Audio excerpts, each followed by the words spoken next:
morning. Is it audible enough?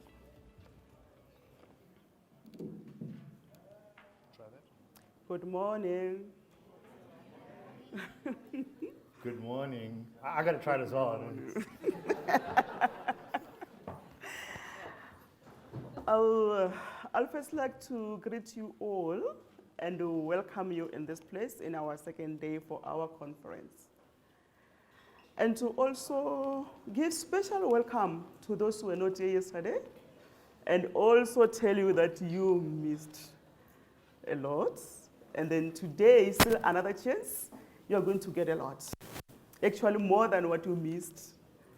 So without any waste of time, there are 3 announcements that I'd like to make before we start.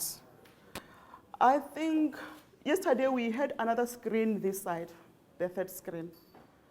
So before the end of the day, it was no longer there. So a formal communication was made that we just have to make sure that if you are not able to see clearly that side, you can move to these rows, because for the whole day we'll be using only 2 screens.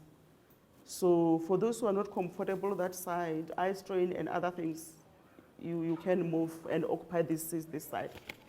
So the second one is about lunch. There's no lunch today.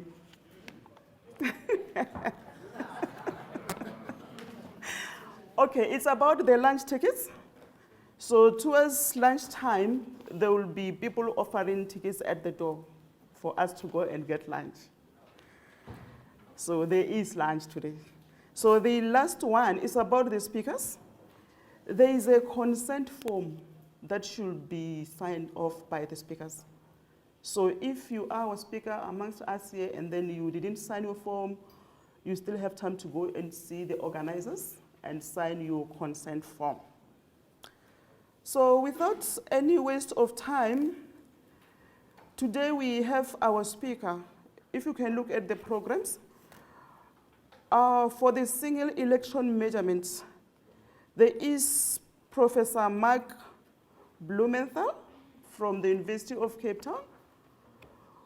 Let us be ready and welcome Professor.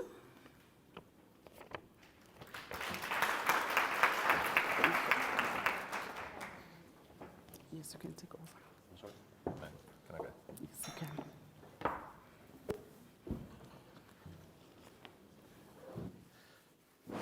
Is this on? Okay, thank you. Yes, good morning to everyone. I'd like to first take this opportunity to thank the organizers for inviting me once again to deliver a talk on single electron transport, single electron manipulation, single electron control. I'm obviously here from the University of Cape Town, and I represent the Single Electron Transport Nanoelectronics Lab in collaboration with Measure, which is an initiative at the University of Cape Town which combines a whole set of research expertise and skills in the art of accurate and high measurement, ranging from electrical metrology, which is what I'm going to talk about a bit today, and you'll have other speaker later on today who talks about the work done in neutrons and medical research as well. I'm just going to look for a pointer. Is this a pointer, I presume? Yep. So obviously the Measure as well as the Nanoelectronics Lab fall under the Department of Physics at UCT. And within the Nanoelectronics Lab, which falls under Measure as well, we do a range of work that encompasses single electron manipulation, which is going to be the crust of the talk today, which links up nicely with electrical metrology, which I will talk about briefly. We also then focus a lot on low temperature physics, because as you will find out today, a lot of the single electron manipulation work actually requires very low temperature. And then there is some material fabrication, although we limit ourselves now here just from a time and resource point of view, but we do a bit of material fabrication and processing. So first of all, I'd like to just highlight some of our collaborators. And of course, NMISA, one of our biggest, where we have joint students who are involved in carrying out masters and in some cases hopefully PhD. But we have a range of local South African collaborators as well as international collaborators. And of course, this kind of work that we do cannot be done individually by a single institution. There's a lot of money involved with setting up such experiments, from lab, from resource, intellectual capital. And so this kind of science can only really be done forming strong collaborations. And I'm very, very pleased to be here in connection with the NMISA Measure Physics Department collaboration. So to start off, I'm going to just bring everyone up to speed with the current idea behind electrical metrology. And of course, being NMISA and being here with regard to the subject of metrology, most of you will have probably come across this concept of the quantum triangle. Now, I've given this talk, I've delivered this talk before to probably many people in this audience, so I'm going to try add a few other nuances to it in today's session. But basically, if you look at this quantum triangle here, you can see it's got on each vertices over here voltage, current, and resistance.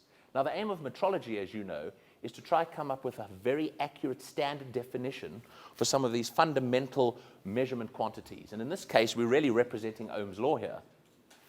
And you will notice that over here for the resistance and the voltage, you're probably familiar with the well-established standards that are used today. And those encompass, of course, the quantum Hall effect for resistance. And I'm also very pleased to say that our group is going to be working very closely with NMISA to establish the new standard for electrical resistance in Pretoria in South Africa, which is not only going to provide a traceable standard for the resistance in the country and Africa, but it's also going to be used for the new, of course, exciting watt balance that is going to be developed. And so there will be posters. I have had a student who's just submitted his master's, and he's got a poster, Brian, who's got his poster outside over here. He will be focusing on the quantum Hall resistance, and you can chat to him about the work that's been done in redoing that impressive measurement at UCT, and it'll be used in combination with the new system that will be implemented here in Pretoria in the coming years. That is the resistance standard, and that's well defined, well structured, and the international community uses this continuously. Voltage, on the other hand, sorry, over here, there's the resistance. Voltage over here is also well standardized via the Josephson junction.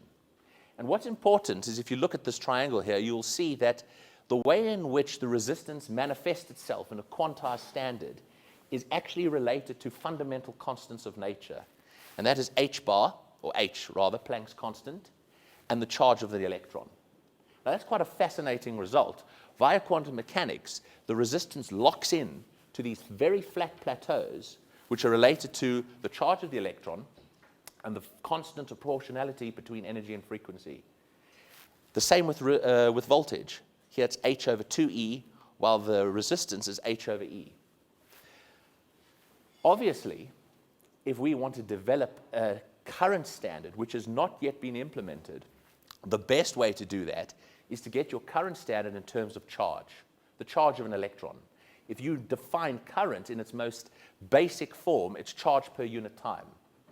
So if I can control and therefore manipulate deterministically, not stochastically, so not randomly, rather under exact control, a number of electrons passing a specific point, then I have a well-defined current. And that's the holy grail that the international community in metrology and some of the leaders as NPL and PTB, NIST as well, is looking at this. And we here at UCT and in collaboration with NMISA is also actively participating in this fundamental part of metrology research.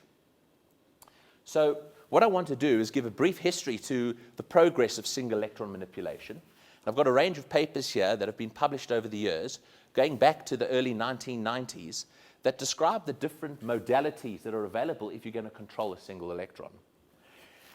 One of the earlier pioneering work carried out by Calvin-Hoven in Holland was to define what's known as an electron turnstile.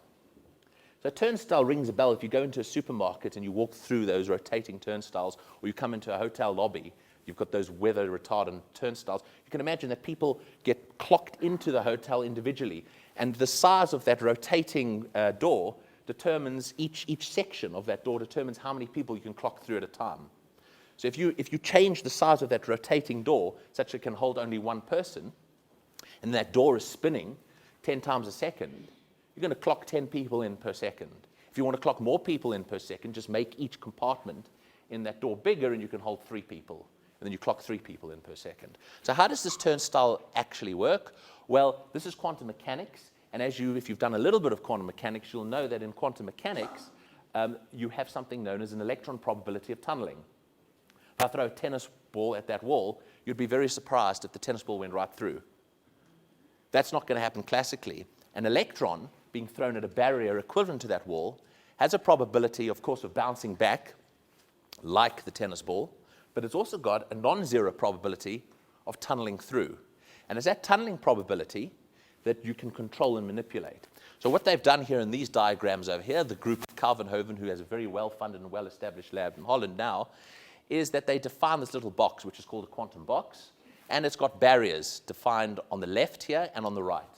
And you apply source strain bias, just a voltage. An electron flows under a voltage. Now, the voltages that define the source strain bias could be that of a battery, and then you have voltages that define these barriers. If you are an electron, you have a negative charge, right? If I have a barrier that's applied by negative voltage, that's a retarding barrier. If I'm an electron, I'm negatively charged, I see a negative potential, I don't want to go in that direction. I'm being repelled. If I see a positive voltage, then you can imagine that being like a valley, and I'm going to fall into that potential. And so that's what you can do. You can control the voltages on these barriers to make it more enticing for the electron to tunnel in and less enticing. And so in controlling these barriers over here, I can encourage electron to tunnel into the box, and then hopefully under certain voltages applied over here, I can encourage it to tunnel out. And so it's somewhat stochastic, i.e. probabilistic, because I'm still relying on this mechanism of tunneling. An electron can tunnel in and can tunnel out as you manipulate these barriers. So you can think of about it, a barrier is moving up and down like this. And as you move this barrier up, it prevents electrons from coming in. You lower that barrier slightly, the probability of it coming in increases, it goes in while I keep this one up, and now I've trapped the electron. By raising that up, I've got the electron trapped in the box, and then I lower it, and the electron can tunnel out. And so I can control individual electrons that way by simply manipulating these barriers and also the size of this box. Now, to get an idea of size, it's always interesting. I always try to teach in lectures to students using analogy, and I use this quite often when you think, how small is an electron? Does anybody have any idea conceptually how small an electron is? Well, luckily enough, we have quantum mechanics, so it removes that problem for us and says, well, an electron is so small it doesn't even have dimension. It's a point particle, don't worry about the size of it. You can't even have dimensions to electron. But if we just go back a little bit and look at the classical calculation of the size of an electron, the way best to describe it is if you look at the size of the sun relative to an individual human, that ratio is smaller than the ratio of a human to an electron. So the sun is less bigger than we are to an electron. And I'm talking about manipulating them and carrying them, controlling them in such a way that we can come up with a standard for electrical current. So then we move on, and we move through the years, and the technology improves, and we start defining different modalities of controlling single electrons. This over here is an electrical transducer, which is patterned onto a semiconductor structure, and by exciting electromagnetic waves, just sinusoidal waves. You can picture a sine wave propagating through a medium, and of course a sine wave has a trough and a crest. Electrons can collect in the trough, the trough over here, get carried through a constriction over here, where you squeeze the electrons via voltages, and you can pop electrons out, and you can control the number of electrons being carried up through this constriction point. This is called the surface acoustic wave. This was carried out in the 2000s, and they were able to generate very high current.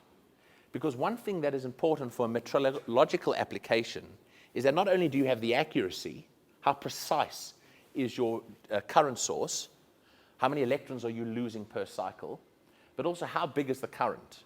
If you come up with a standard, it's no good having a new accurate mass standard, which is nanograms. Right? Because you're going to be carrying through that propagation of error each time you add on. So you want to have a particular value of current that is useful and usable for industry. And so the holy grail is, can we have an accuracy of at least 1 part in a million, i.e. 1 part in 10 million ideally, with a current of at least a nanoamp? And what we find is that as you increase the current, your uncertainty goes up, and as you drop the current, your uncertainty goes down. So it's trying to fine-tune both of these parameters that allow us to end up with the holy grail of a new standard for electrical current. Because currently, the only way to get electrical current really is via voltage and resistance, right? Ohm's law. But what about a standard-alone electrical current standard that would be able to help fine-tune all that, the fine constants in physics, which is part of that metrological triangle? There's also been work done in Japan where they've looked at silicon. So here you can see the silicon structure here. Here you've got barriers defining the entrance and exit barrier, And then you've got a middle voltage over here applied by a middle gate that can control the size of the dot that's defined between these two barriers. And I've given this analogy before, so some of you may have heard it, but I'll do it again. Imagine this is the quantum dot. And imagine that that door over there is the entrance barrier, the barrier on the left. And imagine that I've got a door behind me, which would be the exit barrier on the right. And I want to clock a single person through this room and out onto the other side, but I've got hundreds of million people desperately trying to get into this room on the other side. I've done this analogy before. You close this door, you open that door, and this room is flooded by people, such that there's bodies on top of each other. This whole room is containing a person wherever a person can fit, right up to the roof. If I keep that door open and just open this door, they're all going to just scream out into the exit foyer over there, which is not what I want. So what I do is I keep that door open, let everybody flood in, and then I start to change the size of the room. I just shrink the room, change the size of the floor, bring in the walls, and I slowly squeeze everybody back out. Imagine I shrink the room all the way down, squashing everybody back out through that door until the room is actually the size of a single person, at which point I close that door and open this door, and out pops the single person. And that's basically what these three gates are doing. That's the entrance barrier, that's controlling the size of the room, and that's the exit barrier. And this then brings onto the work that I was directly involved in when I was a student, which was that of single electron pumping. So as opposed to the turnstile, where you slowly change the probability of electrons tunneling in and tunneling out, what you now do is you create, as you can see here, a dynamic dot, moving all the time. You can see there's the exit barrier going up, exit barrier going down, the entrance barrier going up, entrance barrier going down, the exit barrier going up, going down, and dragging with it the size of the dot in the middle. But what you'll notice is the entrance and exit are out of phase. So when this barrier is up, that barrier is down. When this one's up, this one's down. You can see they're out of phase. And what you're really doing is as that drops below this black line, there's no quantum dot. As it slowly comes out, you define a quantum dot. You can see it over here. So here you can see your right barrier, which is that one, is up. Electrons can move in, but they can't move through. This barrier is very high, so you suppress tunneling. Then you slowly raise the left barrier, and you start to capture electrons inside the valley over there, and you slowly start to drop the right barrier. This middle voltage, which is defined over here on that gate, that defines the size of the room, as I said, squeezing the room. And so you can clock 1 electron, 2 electron out, depending on the size of the room. This is what the device looks like under a scanning electron microscope. Bear in mind that the width of these gates are around 100 nanometers. Okay? A blood cell is around 8 microns. So it gives you an idea. A blood cell would completely dwarf that structure over here. So this was an electron pump. You didn't need a source drain bias. It was more deterministic. I wasn't relying on tunneling of the electrons. I was dropping a barrier, letting the electrons enter, raising the barrier, dropping the exit barrier, letting them exit. And that's this mechanism here. And that produced quantized current. And the current manifests itself as these plateaus, these steps. And how flat those steps are determines how accurately the electrons are actually moving. This work I did in collaboration with University of Cambridge when I was a student there, but in fact it was also done with the National Physical Laboratory, NPL. In fact, these measurements, I was a student in their lab, and we did this measurement at the NPL. But since then, we've moved on in the technology, because this was in around 2007, and we've investigated, and this is some of the ongoing work we're now doing at UCT. In order to trap a single electron, you can imagine you need to have very, very low temperatures. If I want to pick up a molecule of water with a special tweezer, let's say I have this most amazing tweezer and I can capture a single molecule of water and hold it in between the tweezers, you'd imagine if the water's bubbling away on a pot, on a stove, it's going to be trickier. If I can cool that water down such that it's a completely still pond, even just before freezing, very calm, then I could probably grab my single molecule of water with my special tweezers. That's basically what we're doing here. We need to lower the temperature of these electrons such that I can grab hold of them in this mechanism. And to do that, you've got to cool your sample down. And most pumping will look nice at around 300 millikelvin. I'll talk very briefly, if I have time, about the facilities we have at UCT where we can cool things down to, in principle, 7 millikelvin. But we're doing temperature. Here you can see I'm having a look at temperature effects in the formation of that plateau. This is where you're pumping one electron.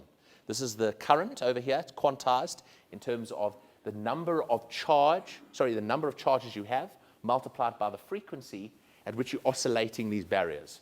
We tend to oscillate the barriers around 200 million times a second. So we operate the barriers 200 million times a second. That means we're clocking through 200 million electrons a second, one at a time. Or we can make the dot bigger, like changing the size of the room, and we can clock through 2 electrons 200 million times a second, giving us 400 million electrons a second, giving us a higher current, which is then that plateau over there. And when you start investigating this and you start changing the voltages that define this quantum dot on the entrance gate and the exit gate and the size of the barrier, you end up with what's called a quantum plateau map. And these are voltages on the entrance gate, on the exit gate, and you can see you into different regimes, which I'll briefly discuss now. Here you have a regime where you see the black lines are as you move up. It's a maximum gradient. This is from 0 plateau to 1 plateau to 2 plateau. Here you 0. Here's the change from the 0 to the 1 to the 2 to the 3. And here you're going this way from 2 to 1 to 0. What is that actually telling you? I think it's quite amazing. Remember, you're talking about something that is so much smaller than us, even compared to how small we are compared to the sun. And we're busy trapping them. And you can say to me, Mark, I would like 2 electrons now, please. So I would tune the voltages on these entrance and exit gates to this point over here. And I'd pick up 2 and pump 2. Actually, you know what? I'd like you to capture 2. I'd like you to deliver me 1, but keep 1 in the box. We can do that as well. There we are picking up 2, pumping 1, keeping 1. So you can tune into a regime of just applying voltages to these exit and entrance gates and middle gates and have an on-demand source for single electrons. But then, of course, this is physics, and so you can, of course, start playing with different symmetries and parameters. And one of those parameters is magnetic field. Now, if you're familiar with magnetic field, then you'll be familiar with something known as the Lorentz force, which you teach in most first-year physics courses. That is, if you have an electron with a charge moving at a certain velocity, and that velocity is at a right angle to the magnetic field being applied, it's a right angle law, you end up with the Lorentz force. It's a cross-product force that starts to push against the direction of flow at 90 degrees. But what's important, never mind the first-year physics, is that if you do that, you actually increase the quantization and the accuracy of the electron pump. I don't have the time to go into the physics mechanism behind that, but you can actually see the evolution of these pump plateaus just from 0 Tesla to 3 Tesla. The system we have at UCT can go up to 10 Tesla, but this data here shows you from 0 Tesla to 3 Tesla, and these colored crosses are there to guide the eye. So if you have a look, when I'm at 0 Tesla, if I tune my entrance and exit gate, which are on these y and x axes, you can see I'm not actually capturing any electron. The quantum dot is too small. Imagine this room so small, you can't even fit a single person in. Even whether you open or close the doors, it's irrelevant. But as you change the magnetic field, you can see this quantum map starts to encompass that blue cross. And so now what's quite remarkable is where I thought the box was too small to hold an electron, under the application of a magnetic field, I can now actually capture an electron. And I can capture more of them. Look how many, here I've got 1, 2, 3, 4, 5, 6, 7 electrons I can go up to. Here I've got 1, 2, 3, 4, 5, 6, 7, 8, 9, 10, 11, 12. So here I'm capturing 12 electrons and pumping 12.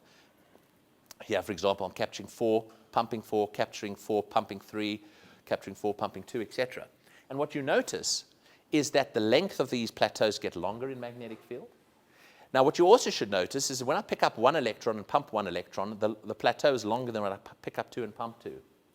A nice analogy I tell students is, which they don't quite understand because they're too young to have children, is that if you have kids and you put them in the back of your car and you drive long distance, it's chaos, right? They're fighting with each other continuously. That's like an electron-electron interaction. The best way to deal with 2 kids in the back of a car is give each an iPad. And of course, it completely separates their attention from each other and they're focusing on the iPad, right?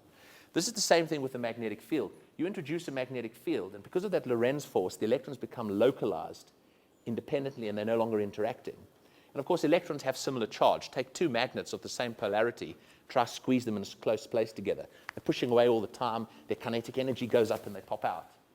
That's what's happening, but you introduce a magnetic field, and the whole wave function compresses down to a much smaller point. They become more localized, less interaction, and of course, your quantization can improve. Now, since this and the application of magnetic fields, both the NPL, PTB, and ourselves have been working closely to every now and then tweaking at the design of the samples and how can we improve this such that ultimately, in the not too distant future, we end up with a single electron source that can be used as a new standard for electrical current. And this will feed directly into the watt balance when it's eventually accomplished. So very briefly, before the end, I'll just highlight very briefly some of the techniques that we have available. I'm not sure, is somebody indicating time to me? I don't know how, do we have, sorry?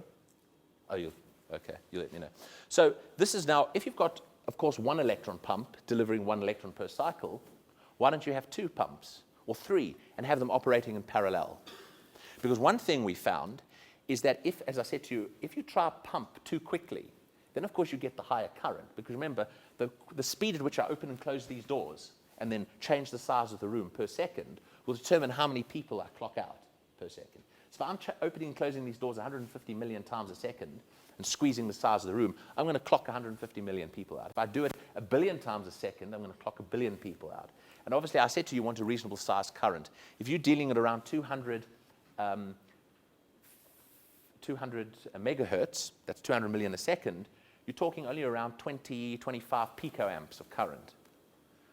So we have to ramp up the frequency. But the problem with that is as you ramp up the frequency, there's a whole lot of noise that gets introduced into the system, and the flatness degrades of these plateaus. So here you can see pumping at 587 megahertz versus 340, and if you zoom in, you can see how much flatter that plateau is than that.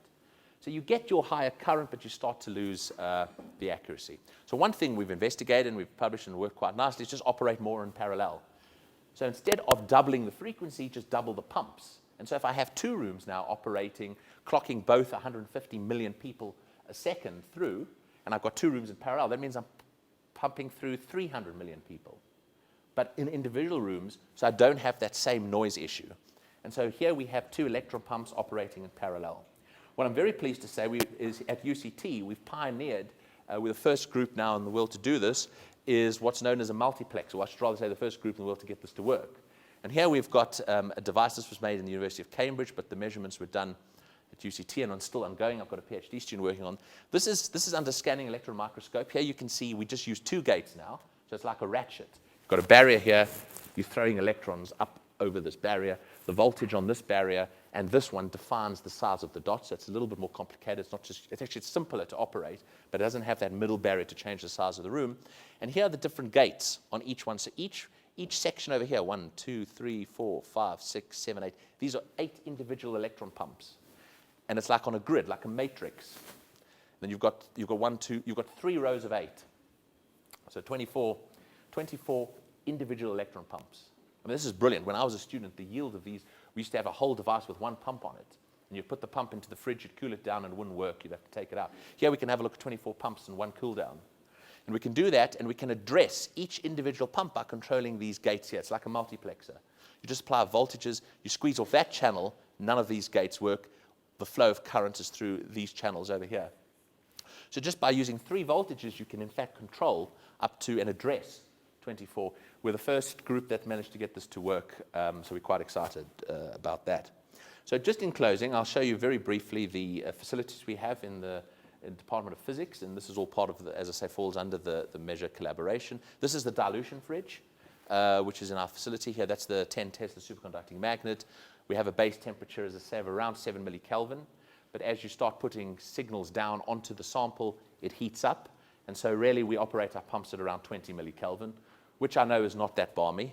It's quite warm, given that the coldest naturally occurring place in the universe sits at around 1 Kelvin. We have a range of other facilities. We also have a small little helium fridge that goes to 10 Kelvin with a 1 Tesla magnet. And then we have ball bonding apparatus. and there's also a new scanning electron microscope. So there's lots of facilities available at the university to work on research, and whether it's metrology-based or materials development. And so we're happy to chat to any interested parties. Thank you very much for your time. Thank you very much. I'm going to use this. Thank you. Thanks very much. Thank you, Professor Blumenthal, for a very good presentation with very practical examples for all of us to catch up. Without any waste of time, we are going to get a presentation on structured light applications in metrology by Professor Steph Roux from NIMISA. So good morning, everybody. My name is Steph Roux, and I'm going to tell you a little bit about metrology using structured light. In this talk, I'm going to talk about all sorts of different kinds of uses for structured light, and I can roughly divide them into coherent, or incoherent uses, coherent uses, and also I'm going to talk a little bit about quantum structured light. Now first, for the incoherent case, that's usually when you would use the intensity of the light and you would just modulate the intensity. The way that they modulate this intensity is often to use this digital micro mirror devices. And there's a little picture where you can see these micro mirrors, and you can use that then to modify the intensity pattern of the beam. The light is incoherent, so you can even use white light for this purpose. Historically, this is a more common use of the term structured light. So you would find many references to this kind of technology, and it's also very mature so that you find it as many commercially available products. One example is, for instance, where you produce a particular pattern and then you illuminate an object with that pattern, and then you take a photograph of that. This is called photogrammetry, and then you can process the photograph and you can obtain the profile information about the object, and you can use that to do rapid prototyping, quality control, or diagnostics. A more recent development where you can make these systems much simpler and cheaper is with the use of compressive sensing. So the idea is that you would use a random pattern. You use these DMDs to produce random patterns, and then you only need one pixel to measure the intensity of what is being reflected off that random pattern. Then you can post-process that, and you can get the information about the object from that. If you interchange the DMD and the object, then you can actually produce three-dimensional images. Okay. So let's move on to coherent structured light. In this case, what you would modulate is the phase, and you would use a spatial light modulator to do the modulation. And to have a coherent light, you would want to use a laser as a light source. Now, you can also take the intrinsic patterns that you get from coherent light, namely the speckle. Because of the coherence in the light, whenever that light scatters off a rough surface, it produces a speckle pattern. And that gives you like a fingerprint for the surface of the object that is being illuminated. Here I show you an example where you can see the amplitude of a speckle pattern. And you can look at the phase, and you would see there's all these funny little phase singularities in there. I'll talk a little bit more about that in a moment. So what they then use for the speckle is what they call speckle interferometry. They compare the different parts of the surface because of the correlation in the speckle pattern, and that can tell you, that can give you information about deformations and things like that on the object. Now, of course, you can also produce structured light using holograms, and there's a whole range of methods associated with this. Here I just give one example, which is fairly old and standard, and that is where you record your hologram optically. So you have light reflected off an object, and you have a reference beam, and you put the photographic plate where you can record the interference pattern between the two. And then you can develop the photographic plate to get your hologram. And then when you reconstruct the beam, you can compare that to light that is being reflected off the object. And if there's any deformation in the object, it will show up in the interference between those two beams. And you can use that to determine deformations, etc. Now, more recently, structured light is being associated with the use of optical vortices. Now, what is an optical vortex? Well, you can have a beam where you see there's a dark spot in the beam. And that dark spot may be produced by such a phase singularity. So there I show you the grayscale version. The phase goes from 0 to 2 pi as you go from black to white. And you can see there's this point in the center where there's a singularity. You can also represent this with a rainbow of colors.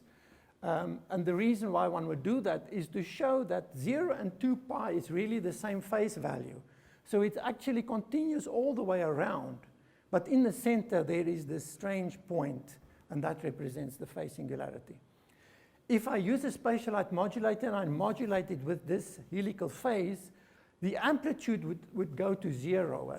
Fairly quickly upon propagation, they will become a 0. And you'll get these rings around that point.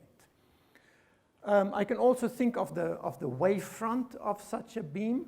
And you will see that the wavefront has a helical shape, as we have there. Now, there's a topological charge associated with these optical vortices. They can have different signs depending on the orientation or the handedness of the way that the phase changes. In the one case, you get a +1, and when it changes in the opposite direction, you get -1.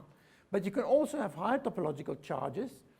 For instance, here you have a case where you go from 0 to 14 pi, so it is a topological charge of 7. If you want to know what is the topological charge in a particular region, you can integrate the gradient of the phase along a closed contour, and then you will get a result that is an integer multiple of 2 pi. And that integer represents the net topological charge enclosed inside the contour. So you may think, well, this all sounds very nice, but how can that physically really happen? Well, we can represent a complex field, an optical field with a complex function. So there's a real part and there's the imaginary part.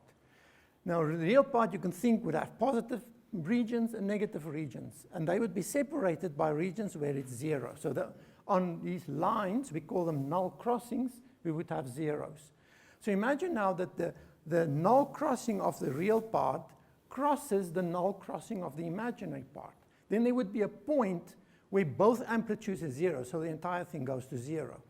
And what's more, if you think of the signs of the fields in the different quadrants, you would notice that you actually have to go through 0 to 2 pi as you go around that point. So you can see that that point represents an optical vortex. Now, optical vortices are associated with orbital angular momentum.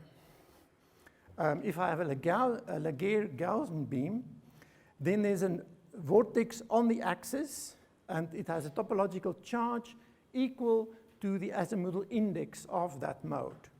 And it turns out that that mode carries an OAM of exactly L, of the topological charge, or the azimuthal index. So each photon gives you Planck's constant times the azimuthal index for the OAM.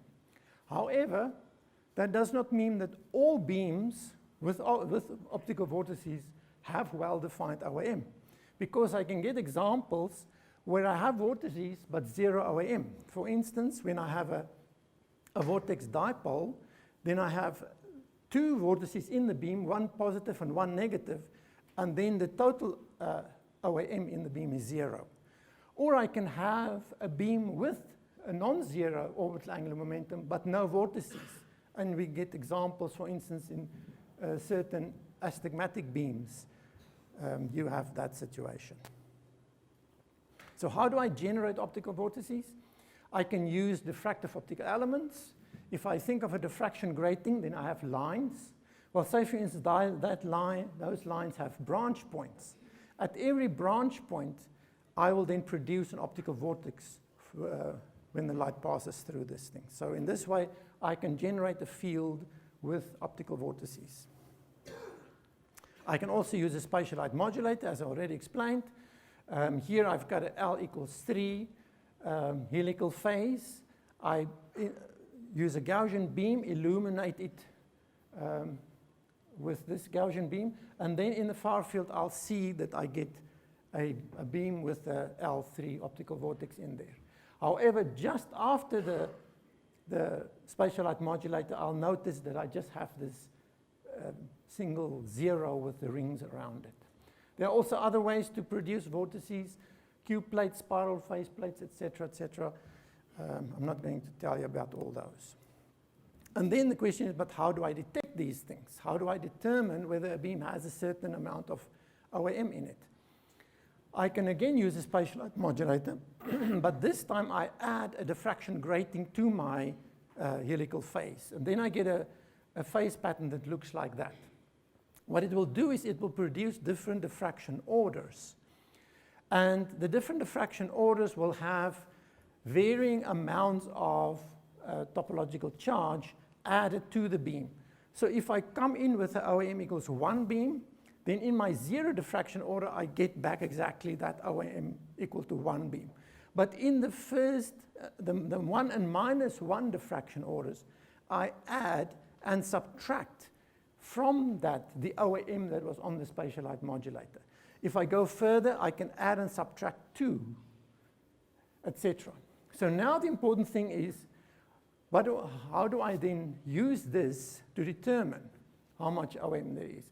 Well, if I couple my beam now into an optical fiber, I can measure it, because in a single mode optical fiber, there's only one mode that propagates, and that mode is the mode with 0 OAM. So if it couples into the fiber, I know that I've exactly subtracted the OAM that was in the beam with the aid of my spatial light modulator. And so together with this spatial light modulator, I can therefore measure the amount of OAM that is in a beam. Of course, what I didn't tell you is you have to align this thing very accurately, otherwise it's not going to work. Okay. Now, for metrology, the important thing is to use interferometry. So in this case, if I have a helical phase and a plane wave, and they interfere, I get a pattern that looks like this. And this fork that I see there is an indication of a vortex. And I can tell you now that this is a vortex with a topological charge of 1 because it's just a single fork. If there are more prongs to my fork, I get higher topological charges. So in this way, I can know exactly what is the topological charge in my vortex. Another thing that is useful with these is it gives me a sense of direction. Say, for instance, in my interferometer, I see these rings. Now, I know that they're supposed to be either a dip or a bump, but just looking on that one, I cannot tell you if it's a dip or a bump and which is which. However, if I use an optical vortex in my interferometer, and I know the topological charge, I can look at the handedness of the spiral that is being produced to tell you whether it is a dip or a bump. And that gives me then more information about the structure that I'm observing. I can also use this to improve my measurements by doing edge enhancement. So for instance, I use this 4F system. If my input is an image with some areas that's constant and then some edges, then I can use a filter, which is a helical phase. And then on the output, what I will get is that the regions of constant intensity were sort of filtered out, and the edges are enhanced. So now I can, that will help me with my measurements. Okay, so let's move on to quantum structured light. Now, quantum mechanics, as you know, have been developed by some people almost 100 years ago, Bohr, Dirac, Heisenberg, and Schrödinger, and that has led to some technologies, the laser, computers, transistors, and microelectronics. That we call the first quantum revolution. More recently, Einstein, Podolsky, and Rosen, well, they also did their work long ago, but the consequences of their work has actually led to a new revolution that we call the second quantum revolution. What they were proposing was that there's actually something wrong with quantum mechanics, because they said, if I use an unstable particle and that particle divides into two other particles, then I should be able to make measurements on the respective particles. One where I measure the position, and the other one where I measure momentum.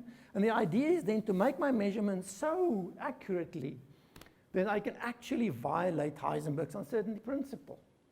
Well, it turns out it doesn't work like that.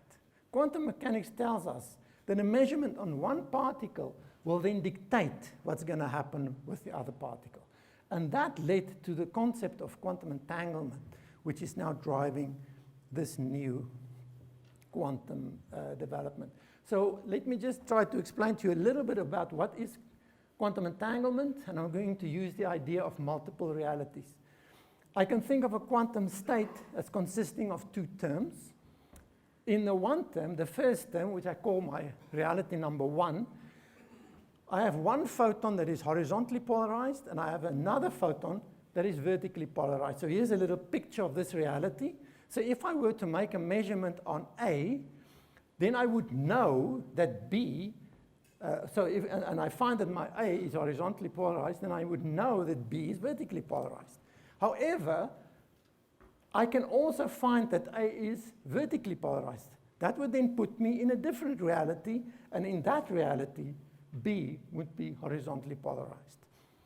Okay, but then so what would happen if something is not entangled? Well, what I can do is I can look at the same state, but I add more terms where both photons are either horizontally polarized or both vertically polarized.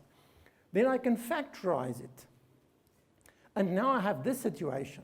So if I now make a measurement and I find that A is horizontally polarized, it doesn't tell me anything about B. B can still be anything. So for that reason, there is no entanglement in this case, and we call this separable.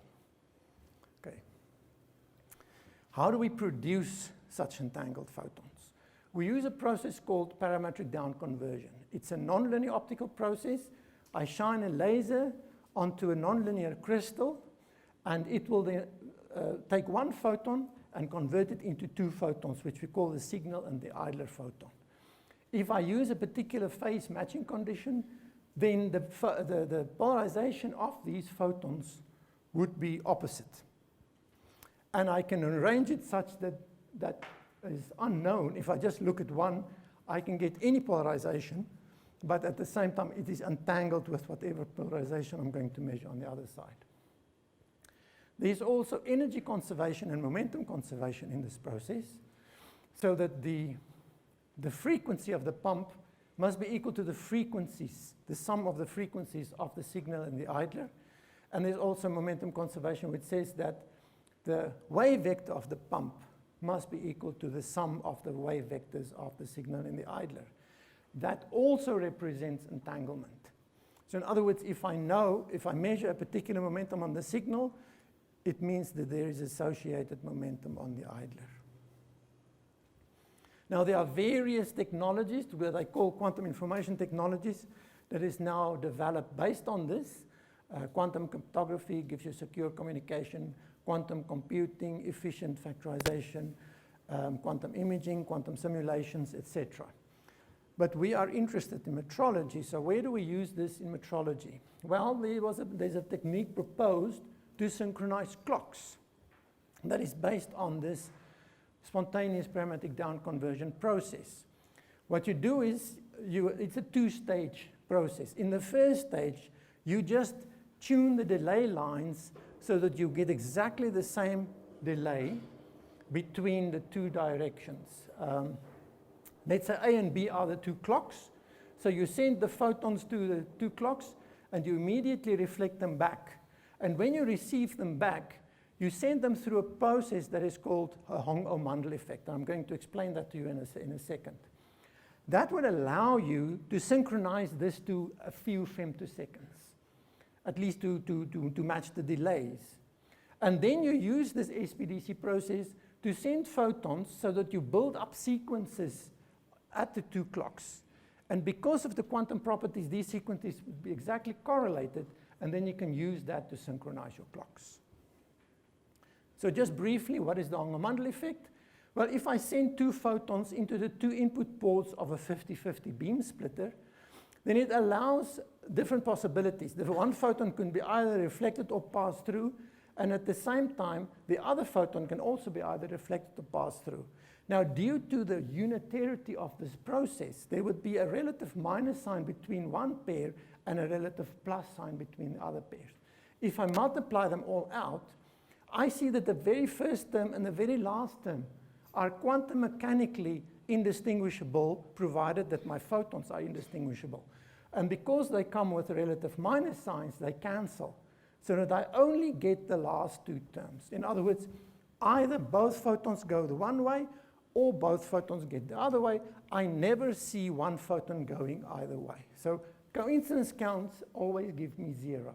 So that produces a dip as a function of the delay, because the delay would make the photons non-identical. But the moment they are exactly matched, they are identical, and then I see a dip in my coincidence count. And that allows me to do this synchronization very accurately. Okay, next, quantum imaging. Now, there's various quantum imaging techniques. I'm just going to mention one. That's quantum ghost imaging. We use entanglement to look at an object that we cannot image. So what we do is we produce entangled photons in that BBO, that's the nonlinear crystal, and then we send the signal to this object, and after we just have this big bucket detector. And it just registered whether there was a photon or not. The other photon we send to a scanner, so we can now scan to locate the position of this thing. And so then we register them in coincidence count. So whenever we get a coincidence count at a particular location, that tells me something about the object. So in this way, I can build up an image of the object on this side, seeing photons that has not touched the object at all. So in other words, I can observe an object without having to illuminate it with the photons that I'm using to build up the image. And then sort of the high point of quantum metrology is to make measurements that's more accurate than the measurements you can use with classical light. In classical light, you have what they call the shot noise limit, which is also called the standard quantum limit. And if you think of it, it's just the fluctuations in the photon numbers. So how does this work? So what I want to do here is I'm going to produce squeeze states. So squeeze states, and this is represented on the phase space diagram there, is where I squeeze the state of my quantum state so that in one direction, the uncertainty becomes very small. Now, what is a phase space? You can think of position or momentum. In light, it's something different. We call them quadratures, but it's the same basic concept. And what we do is we would observe it using balanced homodyne detection. We send the signal in one port of a beam splitter, and we have a local oscillator with a particular phase relationship with respect to the signal. And then we measure the photons, and we subtract them on the 2 output ports. And that result, you can see in the center there's diagrams of what you would typically get, depending on the phase that you adjust here. And at some point, you see it's very narrow, so the statistical uncertainty becomes very small. So this allows you to make measurements more accurately than you would have been able to do that with normal classical light. This is, for instance, what they use in the LIGO to measure the gravitational waves. Yes. I don't know how I did. Good. So let me just briefly summarize. I told you about incoherent light, where we use these DMDs to illuminate or to modulate the intensity of light. and we can make it better by using the compressive sensing. With coherent light, we can either use the speckle just like that, we can do holographic interferometry, or we can use optical vortices with all sorts of benefits. And then in the quantum structured light, I told you about the clock synchronization, I told you about ghost imaging, and eventually a little bit about how to break the standard quantum limit. That is a very limited view on the whole field of structured light. There's much more that can be done, but hopefully you get some idea. Thank you very much.